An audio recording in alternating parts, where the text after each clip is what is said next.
The fog hung thick and low, a suffocating blanket over the old woods.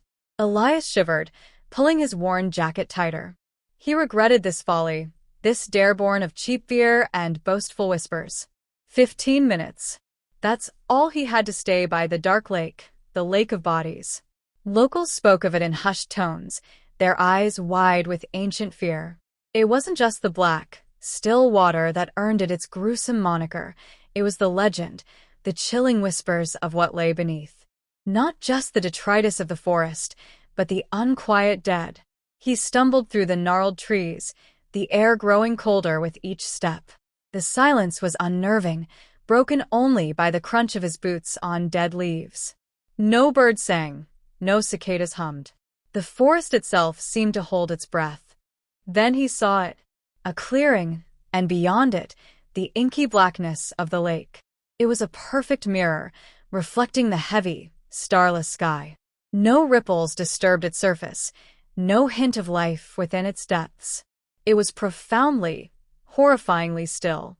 A sudden, sharp crack echoed from the trees behind him.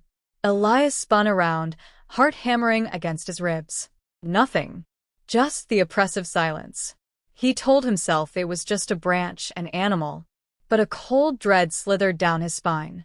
He pulled out his phone, the weak beam of its flashlight cutting a pathetic swathe through the gloom.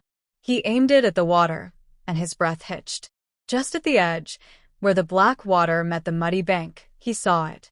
A faint, almost imperceptible shimmer, like something moving just beneath the surface. He leaned closer, his curiosity battling with a rising wave of terror. The shimmering grew, coalescing into something defined.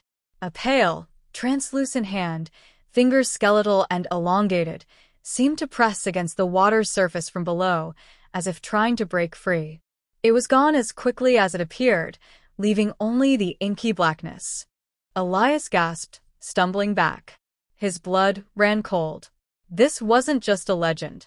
He felt eyes on him, countless unseen eyes from the depths, watching, waiting. The air grew heavy, thick with the scent of damp earth and something else, something metallic and rotten.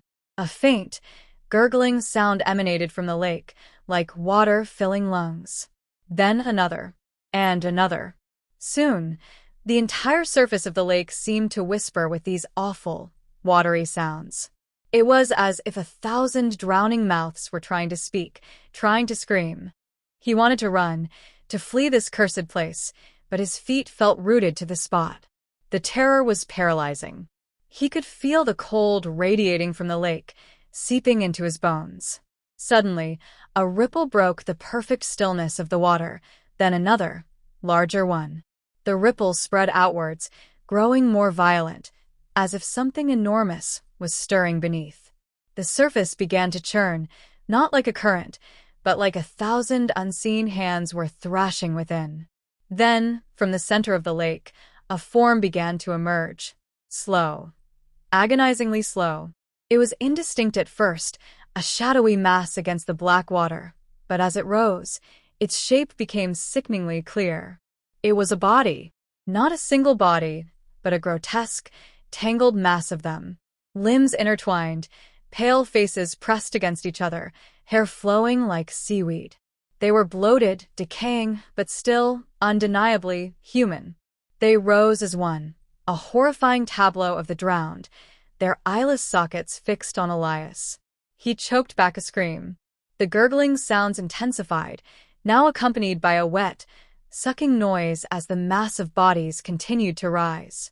He could make out individual faces, mouths agape in silent, eternal screams. Some had remnants of clothing clinging to them, tattered and waterlogged. A pale, skeletal arm detached itself from the mass and reached towards him, its fingers slowly opening and closing. Elias stumbled backwards, finally breaking free of his paralysis. He turned to run, but a voice, a chorus of watery whispers, seemed to echo in his mind. "Stay, join us." He sprinted through the woods, not daring to look back. The gurgling sounds followed him, growing louder, closer. He could feel the cold breath of the lake on his neck, the unseen multitude pursuing him. He burst out of the tree line, collapsing onto the rough path that led back to town. He lay there, gasping, the image of the rising bodies seared into his mind. The moon, now visible through a break in the clouds, seemed to mock his terror. He never went near the dark lake again. But sometimes, when the wind howled just right, or when he looked into a still, dark pool of water, he swore he could hear it, the faint, watery whisper of the lake of bodies, calling to those who dared to listen. And he knew, with a chilling certainty, that some things, once seen, can never truly be unseen. He stumbled onto the path, his lungs burning, but his escape felt tainted.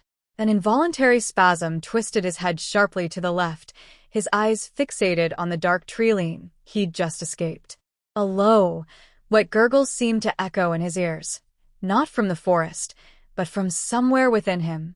He tried to face the welcoming lights of the town, but an unseen force resisted, his gaze stubbornly drawn back to the source of his terror. It was as if tendrils of the lake's horror still clung to him, puppet strings pulled by the unseen, waterlogged hands of the dead. His own terror warred with a strange, nascent longing, a horrifying echo of the lake's silent call.